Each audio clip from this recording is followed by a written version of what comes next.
Hey, y'all, picture this: a dusty back road in Willow Bend, Tennessee, the kind where the cicadas hum louder than your thoughts, and the summer heat makes the asphalt shimmer like a mirage. That's where Sarah Thompson, a nurse who'd spent her day easing folks' pain at the local VA, got caught in a nightmare nobody saw coming. She's driving home, thinking about the old vet she'd comforted that morning, when she spots a beat-up truck, hood popped, steam curling into the sky, or so she thought. All right, quick pause. Where are y'all watching from?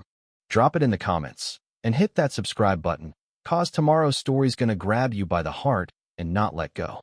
So, Sarah pulls over, cause that's who she is, the woman who stops to help, even when she's bone-tired. But the second her sneakers hit the gravel, she knows something's off. That steam? Just dust settling. That truck? A trap. For guys in leather vests step out, their backs patched with the snarling wolf logo of the Black Hollow Riders.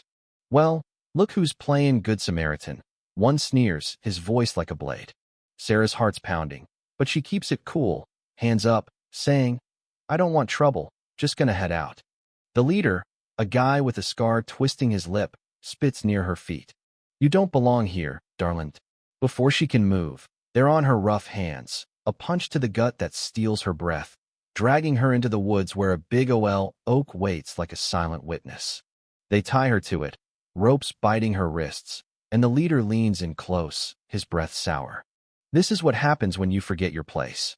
Sarah's scared, sure, but she's not broken. She presses the emergency button on her ring, a gift from her husband, Jake, who's seen more war than most. Jake Thompson, a former Green Beret, is at home, cleaning his gear with that laser focus of his, when his phone pings with Sarah's signal coordinates deep in the logging trails. He's out the door in seconds, truck roaring, mind racing but steady, like he's back in a combat zone. He finds the truck, hood still up, engine cold to set up.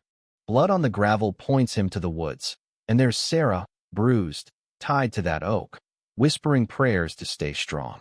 He cuts her free, gentle as can be, but when three riders roll back, laughing like they own the world, Jake's a different man. He moves like lightning. One guy's down with a knee to the face, another's out cold against the tree, the third's zip-tied before he can blink. Sarah's watching, half in awe, half in pain, and then Jake spots a sheriff's auxiliary ring on one of the riders. "This ain't just some punks," he mutters, pocketing it. "Someone's pulling strings." That's when Deacon Amos, an old church elder, steps out of the shadows, holding a dash cam SD card. Got it all. Jake, their faces, the bikes, the whole damn thing. But before they can breathe, sheriff's deputies roll up, lights flashing, and instead of helping Sarah, they cut the riders loose and cuff Jake. "You're under arrest, hero. Assault, weapons charges."